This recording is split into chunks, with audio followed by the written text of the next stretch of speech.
जय श्री कृष्णा। राधे राधे। बोलिए श्री सत्यनारायण भगवान की जय। कार्तिक का महीना भगवान श्री हरि विष्णु जी को अत्यधिक प्रिय है।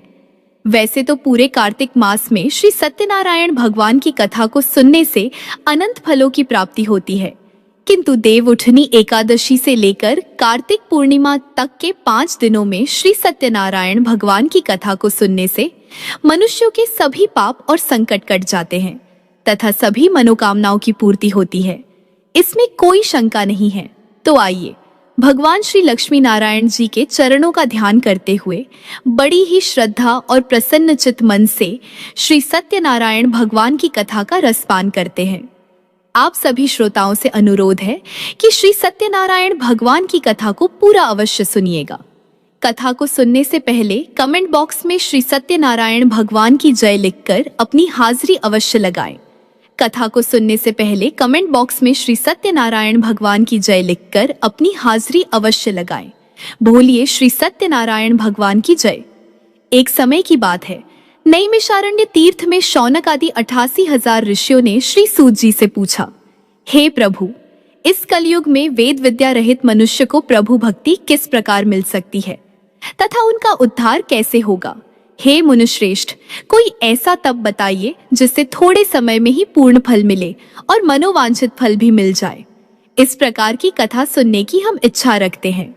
सर्वशास्त्रों के ज्ञाता श्री सूत जी बोले, हे वैष्णवों में पूज्य, आप सभी ने समस्त प्राणियों के हित की बात पूछी है, इसलिए मैं एक ऐसे श्रेष्ठ व्रत को आप सभी को बताऊंगा जिसे नारद जी ने लक्ष्मी नारायण जी से पूछा था और स्वयं लक्ष्मीपति ने मुनिश्रेष्ठ नारद जी से इस कथा को कहा था।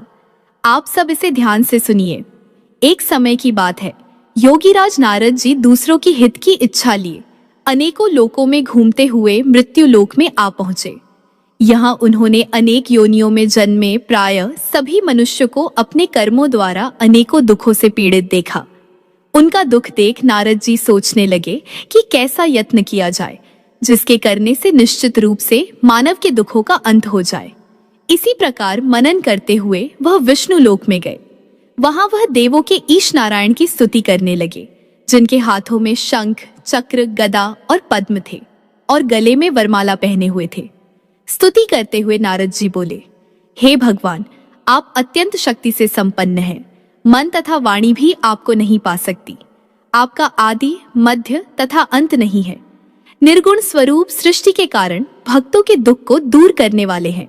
आपको मेरा नमस्कार है। नारद जी की स्तुति सुनकर विष्णु भगवान बोले, हे मुनिश्रेष्ठ, आपके मन में क्या बात है? आप किस काम के लिए पधारे हैं, उसे निःसंकोच कहिए। इस पर नारद मुनि बोले, मृत्यु लोक में अनेक योनियों में जन्मे मनुष्य अपने कर्मों के द्वारा अनेकों दुख से दुखी हो रहे हैं। हे नाथ, यदि आप मुझ पर दया रखते हैं तो बताइए कि वह मनुष्य थोड़े प्रयास से ही अपने दुखों से कैसे छुटकारा पा सकते हैं। तब भगवान श्री हरि बोले, हे नारद, मनुष्यों की भलाई के लिए तुमने बहुत अच्छी बात पूछी है। जिसके करने से मनुष्य मोह से छूट जाता है, वह बात मैं तुमसे कहता हूँ, उसे ध्यान पूर्वक सुनो। स्वर्ग लोक व मृत्यु लोक दोनों में एक दुर्लभ उत्तम व्रत है जो पुण्य देने वाला है। आज प्रेमवश होकर मैं उसे तुमसे कहता हूँ। श्री सत्यनारायण भगवान का यह व्रत अच्छी तरह विधान पूर्वक करके मनुष्य तुरंत ही यहाँ सुख भोग कर मरने पर मोक्ष पाता है। श्री हरि के वचन सुनकर नारद जी बोले, हे प्रभु, उस व्रत का फल क्या है और उसका विधान क्या है? यह व्रत किसने किया था? इस व्रत को किस दिन करना चाहिए? सभी कुछ विस्तार से बताइए। नारद जी की बात सुनकर श्री हरि बोले, दुख और शोक को दूर करने वाला, यह सभी स्थानों पर विजय दिलाने वाला है। मानव को भक्ति और श्रद्धा के साथ शाम को श्री सत्यनारायण भगवान की पूजा धर्मपरायण होकर ब्राह्मणों व बंधुओं के साथ करनी चाहिए। भक्ति भाव से ही नैवेद्य, केले का फल, घी, दूध और गेहूं का आटा सवाया लें। गेहूं के स्थान पर साठी का आटा, शक्कर तथा गुड़ लेकर और सभी भक्षण योग्य पदार्थों को मिलाकर भगवान का भोग लगाए। ब्राह्मणों सहित बंधु बांधव को भी भोजन कराए। उसके बाद स्वयं भोजन करे। भजन कीर्तन के साथ भगवान की भक्ति में लीन हो जाए। इस तरह से सत्यनारायण भगवान का यह व्रत करने पर मनुष्य की सारी इच्छाएं निश्चित रूप से पूरी होती हैं। इस कलिकाल अर्थात कलयुग में मृत्यु लोक में मोक्ष का यही एक सरल उपाय बताया गया है। इस प्रकार से श्री सत्यनारायण व्रत कथा का प्रथम अध्याय संपूर्ण हुआ। आप लोग बड़ी श्रद्धा और प्रेम से बोलिए, श्री सत्यनारायण भगवान की जय। अब आइए श्रवण करते हैं सत्यनारायण व्रत कथा का दूसरा अध्याय। सूत जी बोले, हे ऋषियों, जिसने सबसे पहले इस व्रत को किया था, मैं उसका इतिहास कहता हूँ, इसे ध्यान से सुनो। सुंदर काशीपुरी नगरी में एक अत्यंत निर्धन ब्राह्मण रहता था। भूख प्यास से परेशान वह धरती पर घूमता रहता था। ब्राह्मणों से प्रेम करने वाले भगवान ने एक दिन ब्राह्मण का वेश धारण कर उसके पास जाकर पूछा, हे विप्र, नित्य दुखी होकर तुम पृथ्वी पर क्यों घूमते हो? दीन ब्राह्मण बोला, मैं निर्धन ब्राह्मण हूँ, भिक्षा के लिए धरती पर घूमता रहता हूँ। हे भगवान, यदि आप इसका कोई उपाय जानते हैं तो मुझे बताइए। वृद्ध ब्राह्मण बोले, सत्यनारायण भगवान मनोवांछित फल देने वाले हैं, इसलिए तुम उनका पूजन करो। इसे करने से मनुष्य सभी दुखों से मुक्त हो जाता है। वृद्ध ब्राह्मण बनकर आए सत्यनारायण भगवान उस निर्धन ब्राह्मण को व्रत का सारा विधान बताकर अंतर्ध्यान हो गए। ब्राह्मण मन ही मन सोचने लगा कि जिस व्रत को वृद्ध ब्राह्मण करने को कह गया है, मैं उसे अवश्य करूंगा। यह निश्चय करने के बाद उसे रात में नींद नहीं आई। वह सवेरे उठकर श्री सत्यनारायण भगवान के व्रत का निश्चय कर भिक्षा के लिए चला गया। उस दिन निर्धन ब्राह्मण को भिक्षा में बहुत धन मिला, जिससे उसने बंधु बांधव के साथ मिलकर श्री सत्यनारायण भगवान का व्रत संपन्न किया। भगवान सत्यनारायण का व्रत संपन्न करने के बाद वह निर्धन ब्राह्मण सभी दुखों से मुक्त हो गया और अनेक प्रकार की संपत्तियों से युक्त हो गया। उसी समय से यह ब्राह्मण हर माह इस व्रत को करने लगा। इस तरह से सत्यनारायण भगवान के व्रत को जो मनुष्य करेगा, वह सभी प्रकार के पापों से छूटकर मोक्ष को प्राप्त होगा। जो मनुष्य इस व्रत को करेगा, वह भी दुखों से मुक्त हो जाएगा। सूत जी बोले, इस तरह से नारद जी से नारायण जी का कहा हुआ श्री सत्यनारायण व्रत को मैंने तुमसे कहा। हे विप्रो, मैं अब और क्या कहूँ? ऋषि बोले, हे मुनिवर, संसार में उस विप्र से सुनकर और किस किसने इस व्रत को किया, हम सब इस बात को सुनना चाहते हैं। इसके लिए हमारे मन में श्रद्धा का भाव है। सूत जी बोले, हे मुनियों, जिसने इस व्रत को किया है वह सब सुनो। एक समय वही विप्र धन और ऐश्वर्य के अनुसार अपने बंधु बांधवों के साथ इस व्रत को करने को तैयार हुआ। उसी समय एक लकड़ी बेचने वाला बूढ़ा आदमी आया और लकड़ियां बाहर रखकर अंदर ब्राह्मणों के घर में गया। प्यास से दुखी लकड़हारा उन्हें व्रत करते देख प्रणाम कर पूछने लगा कि आप यह क्या कर रहे हैं तथा इसे करने से क्या फल मिलेगा, कृपया मुझे भी बताइए। ब्राह्मण ने कहा, हे राजन, सब मनोकामनाओं को पूरा करने वाला यह सत्यनारायण भगवान का व्रत है। इनकी कृपा से ही मेरे घर में धन धान्य आदि की वृद्धि हुई है। विप्र से सत्यनारायण व्रत के बारे में जानकर लकड़हारा बहुत प्रसन्न हुआ। चरणामृत लेकर वह प्रसाद खाने के बाद अपने घर गया। लकड़हारे ने अपने मन में संकल्प लिया कि आज लकड़ी बेचने से जो धन मिलेगा, उसी से मैं श्री सत्यनारायण भगवान का उत्तम व्रत करूंगा। मन में इस विचार को लेकर बूढ़ा आदमी सिर पर लकड़ियां रखकर उस नगर में बेचने गया जहां धनी लोग ज्यादा रहते थे। उस नगर में उसे अपनी लकड़ियों का दाम पहले से 4 गुना अधिक मिला।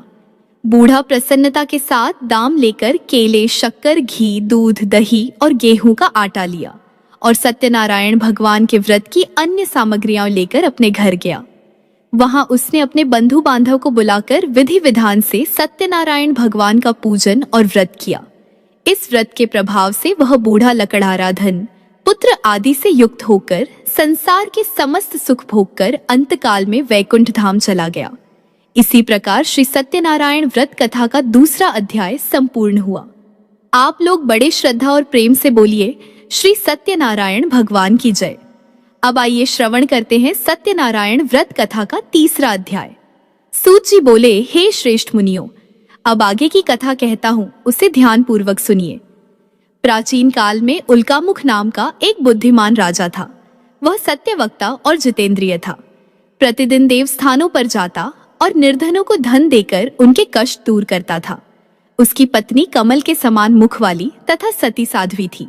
भद्रशला नदी के तट पर उन दोनों ने श्री सत्यनारायण भगवान का व्रत किया। उसी समय साधु नाम का एक वैश्य आया। उसके पास व्यापार करने के लिए बहुत सा धन भी था। राजा को व्रत करते देखकर वह विनय के साथ पूछने लगा, हे राजन, भक्ति भाव से पूर्ण होकर आप यह क्या कर रहे हैं? मैं सुनने की इच्छा रखता हूँ, इसलिए आप मुझे बताने का कष्ट करें। राजा बोला, हे साधु, अपने बंधु बांधव के साथ पुत्र आदि की प्राप्ति के लिए एक महाशक्तिशाली श्री सत्यनारायण भगवान का व्रत और पूजन कर रहा हूँ। राजा के वचन सुन साधु आदर से बोला, हे राजन, मुझसे इस व्रत का सारा विधान कहिए। आपके कथनानुसार मैं इस व्रत को करूंगा। मेरी भी संतान नहीं है और इस व्रत को करने से निश्चित रूप से मुझे संतान की प्राप्ति होगी। राजा से व्रत का सारा विधान सुनकर व्यापार से निवृत्त होकर वह अपने घर गया। साधु वैश्य ने अपनी पत्नी को संतान देने वाले इस व्रत का वर्णन कह सुनाया और कहा, जब मेरी संतान होगी तब मैं भी इस व्रत को अवश्य करूंगा। साधु ने इस तरह के वचन अपनी पत्नी लीलावती से कहे। एक दिन लीलावती पति के साथ आनंदित हो सांसारिक धर्म में प्रवृत्त होकर श्री सत्यनारायण भगवान की कृपा से गर्भवती हो गई। 10वें महीने में उसके गर्भ से एक सुंदर कन्या ने जन्म लिया। दिनों दिन वह ऐसे बढ़ने लगी जैसे शुक्ल पक्ष का चंद्रमा बढ़ता है। माता पिता ने अपनी कन्या का नाम कलावती रखा। एक दिन लीलावती ने मीठे शब्दों में अपने पति को याद दिलाया कि आपने सत्यनारायण भगवान के जिस व्रत को करने का संकल्प किया था उसे करने का समय आ गया है। साधु बोला, हे प्रिय, इस व्रत को मैं उसके विवाह पर करूंगा। इस प्रकार अपनी पत्नी को आश्वासन देकर वह नगर को चला गया। कुछ वर्षों के तत्पश्चात कलावती शादी के योग्य हो गई। साधु ने एक बार नगर में अपनी कन्या को सखियों के साथ देखा तो तुरंत ही पुरोहित को बुलाया और कहा, मेरी कन्या के लिए योग्य वर देखकर आओ। साधु की बात सुनकर पुरोहित कंचन नगर में पहुंचा और वहां देखभाल कर लड़की के लिए सुयोग्य वर ढूंढा। साधु ने बंधु बांधव को बुलाकर अपनी पुत्री का विवाह कर दिया। लेकिन दुर्भाग्य की बात यह थी कि साधु ने अभी भी श्री सत्यनारायण भगवान का व्रत नहीं किया। इस पर श्री सत्यनारायण भगवान क्रोधित हो गए और श्राप दिया कि साधु को अत्यधिक दुख मिले। अपने कार्य में कुशल साधु बनिया जमाई को लेकर समुद्र के पास स्थित रत्नापुर नगर में गया। वहां जाकर ससुर दामाद दोनों मिलकर चंद्रकेतु नामक राजा के नगर में व्यापार करने लगे। एक दिन भगवान श्री सत्यनारायण की माया से एक चोर राजा का धन चुराकर भाग रहा था। उसने राजा के सिपाहियों को अपना पीछा करते देख चुराया हुआ धन वहां रख दिया, जहां साधु अपने जमाई के साथ ठहरा हुआ था। राजा के सिपाहियों ने साधु वैश्य के पास राजा का धन पड़ा देखा तो ससुर जमाई दोनों को बांधकर प्रसन्नता से राजा के पास ले गए और कहा, महाराज, हम दोनों चोरों को पकड़ लाए हैं, आप आगे की कार्रवाई की आज्ञा दें। राजा की आज्ञा से उन दोनों को कारावास में डाल दिया गया और उनका सारा धन भी उनसे छीन लिया गया। श्री सत्यनारायण भगवान के श्राप से साधु की पत्नी भी बहुत दुखी हुई। घर में जो धन रखा था उसे चोर चुरा ले गए। शारीरिक तथा मानसिक पीड़ा व भूख प्यास से अति दुखी होकर कलावती एक ब्राह्मण के घर गई। वहां उसने श्री सत्यनारायण भगवान का व्रत होते देखा और कथा भी सुनी। वह प्रसाद ग्रहण कर रात को घर वापस आई। माता ने कलावती से पूछा, हे पुत्री, अब तक तुम कहाँ थी? तेरे मन में क्या है? कलावती ने अपनी माता से कहा, हे माता, मैंने एक ब्राह्मण के घर में श्री सत्यनारायण भगवान का व्रत अनुष्ठान होते देखा है। कन्या के वचन सुनकर लीलावती भगवान के पूजन की तैयारी करने लगी। लीलावती ने परिवार व बंधुओं सहित सत्यनारायण भगवान का पूजन किया और उनसे वर मांगा, हे प्रभु, मेरे पति तथा जमाई शीघ्र घर आ जाए। साथ ही यह भी प्रार्थना की कि हम सबका अपराध भगवान क्षमा करे। श्री सत्यनारायण भगवान इस व्रत से संतुष्ट हो गए और राजा चंद्रकेतु को सपने में दर्शन देकर कहा, हे राजन, तुम उन दोनों वैश्यों को छोड़ दो और तुमने उनका जो धन लिया है उसे भी वापस कर दो। अगर ऐसा नहीं किया तो मैं तुम्हारा धन, राज्य और संतान सभी को नष्ट कर दूंगा। राजा को यह सब कहकर सत्यनारायण भगवान अंतर्ध्यान हो गए। प्रातःकाल सभा में राजा ने अपना सपना सुनाया। फिर बोले, वर्णिक पुत्रों को कैद से मुक्त कर सभा में लाओ। दोनों ने आते ही राजा को प्रणाम किया। राजा अत्यंत मधुर वाणी में बोला, हे महानुभावों, दुर्भाग्य से ऐसा कठिन दुख तुम्हें प्राप्त हुआ है, लेकिन अब तुम्हें कोई भय नहीं है। ऐसा कहकर राजा ने उन दोनों को नए वस्त्र और आभूषण पहनाए और जितना धन उनका लिया था उससे 2 गुना धन वापस कर दिया। दोनों वैश्य अपने घर को चल दिए। इस प्रकार से श्री सत्यनारायण व्रत कथा का 3रा अध्याय यहीं पर संपूर्ण हुआ। बड़े श्रद्धा और प्रेम से बोलिए श्री सत्यनारायण भगवान की जय। आइए अब श्री सत्यनारायण भगवान की कथा का 4था अध्याय सुनते हैं। सूत जी बोले, वैश्य ने मंगलाचार कर अपनी यात्रा आरंभ की और अपने नगर की ओर चल दिए। उनके थोड़ी दूर जाने के बाद एक दंडी वेशधारी श्री सत्यनारायण भगवान ने उनसे पूछा, हे साधु, तेरी नाव में क्या है? व्यापारी हंसता हुआ बोला, हे दंडी, आप क्यों पूछते हो? क्या धन लेने की इच्छा है? मेरी नाव में तो बेल और पत्ते भरे हुए हैं। वैश्य के कठोर वचन सुनकर दंडी बने श्री सत्यनारायण भगवान बोले, तुम्हारे वचन सत्य हो। दंडी ऐसा वचन कहकर वहां से दूर चले गए और कुछ दूर जाकर समुद्र के किनारे बैठ गए। दंडी के जाने के बाद साधु वैश्य ने नित्य क्रिया के पश्चात नाव को ऊंची उठती देखकर आश्चर्यचकित हो गया और नाव में बेल पत्ते आदि देख वह मूर्छित हो वहीं पर गिर पड़ा। मूर्छा खुलने पर वह अत्यंत शोक में डूब गया। तब उसका दामाद बोला, पिताजी, आप शोक न मनाएं, यह दंडी का श्राप है, इसलिए हमें उनकी शरण में जाना चाहिए, तभी हमारी मनोकामना पूरी होगी। दामाद की बात सुनकर वह दंडी के पास पहुंचा और अत्यंत विनम्रता एवं भक्ति भाव से प्रणाम करके बोला, हे महाराज, मैंने आपसे जो असत्य वचन कहे थे उनके लिए मुझे क्षमा कर दीजिए। ऐसा सुनकर महान शोकातुर होकर दंडी भगवान बोले, हे वर्णिक पुत्र, मेरी आज्ञा से बार बार तुम्हें दुख प्राप्त हुआ है, क्योंकि तुम मेरी पूजा से विमुख हुए। साधु बोला, हे प्रभु, आपकी माया से ब्रह्मा आदि देवता भी आपके रूप को नहीं जानते प्रभु। मैं तो अज्ञानी हूँ, कैसे जान सकता हूँ? आप प्रसन्न होइए प्रभु, अब मैं अपनी सामर्थ्य के अनुसार आपकी पूजा करूंगा। हे प्रभु, मेरी रक्षा कीजिए और पहले के समान नौका में धन धान्य भर दीजिए। साधु वैश्य के भक्तिपूर्ण वचन सुनकर भगवान प्रसन्न हो गए और उसकी इच्छानुसार वरदान देकर अंतर्ध्यान हो गए। ससुर जमाई जब लौटे तो नाव धन से भरी हुई थी। फिर वहीं अपने अन्य साथियों के साथ श्री सत्यनारायण भगवान का पूजन कर अपने नगर को चल दिए। जब नगर के नजदीक पहुंचे तो दूत को घर पर खबर करने के लिए भेज दिया। दूत साधु की पत्नी को प्रणाम कर कहता है, हे माता, स्वामी अपने दामाद सहित नगर के निकट आ गए हैं। दूत की बात सुन साधु की पत्नी लीलावती ने बड़े हर्ष के साथ श्री सत्यनारायण भगवान का पूजन कर अपनी पुत्री कलावती से कहा, हे पुत्री, मैं अपने पति के दर्शन को जा रही हूँ, तू कार्य पूर्ण कर शीघ्र आ जाना। माता के ऐसे वचन सुनकर कलावती जल्दी से प्रसाद छोड़कर अपने पति के पास चली गई। प्रसाद की अवज्ञा के कारण श्री सत्यनारायण भगवान रुष्ट हो गए और नाव सहित उसके पति को पानी में डुबो दिया। कलावती अपने पति को वहां न पाकर रोती हुई जमीन पर गिर गई। नाव को डूबा हुआ देख और कन्या को रोता हुआ देख साधु दुखी होकर बोला, हे प्रभु, मुझसे तथा मेरे परिवार से जो भी भूल हुई है उसे क्षमा करें। साधु के दीन वचन सुनकर श्री सत्यनारायण भगवान प्रसन्न हो गए और आकाशवाणी हुई, हे साधु, तेरी कन्या मेरे प्रसाद को छोड़कर आई है, इसलिए उसका पति अदृश्य हो गया है। यदि वह घर जाकर प्रसाद खाकर लौटती है तो उसे इसका पति अवश्य मिलेगा।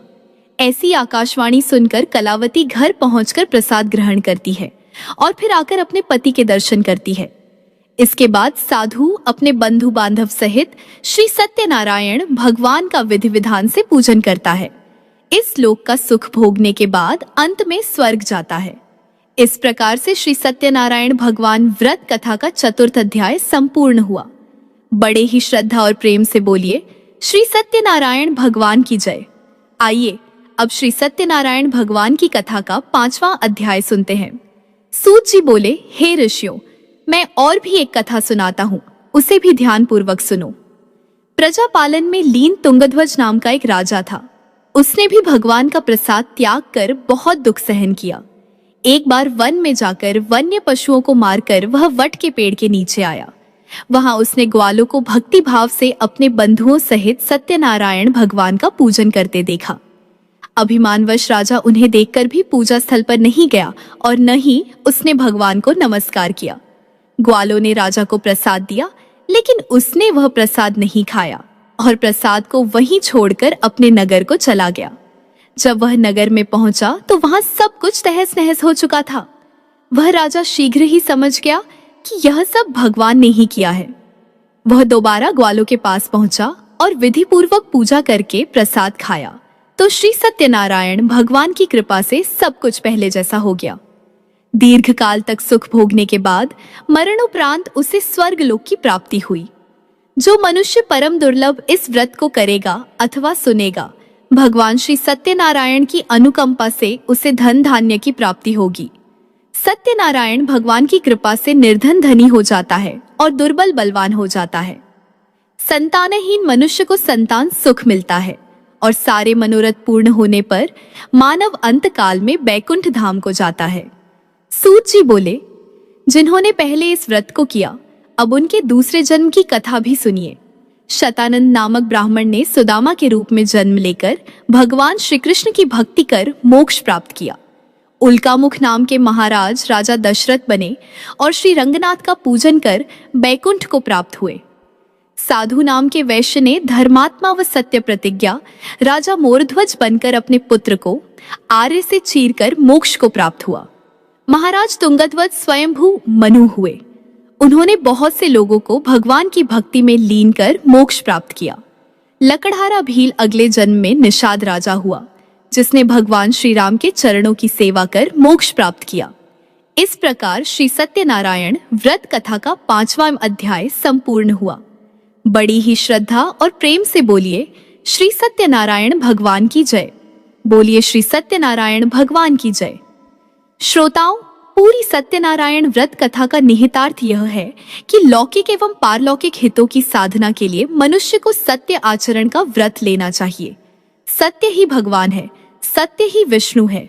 लोक में सारी बुराइयां व सारे क्लेश, सारे संघर्षों का मूल कारण है सत्य आचरण का अभाव। श्री सत्यनारायण व्रत कथा पुस्तिका में इस संबंध में एक श्लोक है, जिसका अर्थ है कि सत्यनारायण व्रत का अनुष्ठान करके मनुष्य सभी दुखों से मुक्त हो जाता है। कलिकाल में सत्य की पूजा विशेष रूप से फलदायी है। सत्य के अनेक नाम हैं, यथा सत्यनारायण, सत्यदेव, सनातन। सत्य रूपी विष्णु भगवान कलयुग में अनेक रूप धारण करके लोगों को मनवांछित फल देंगे। इसी प्रकार से श्री सत्यनारायण व्रत कथा संपूर्ण हुई। जय श्री सत्यनारायण भगवान।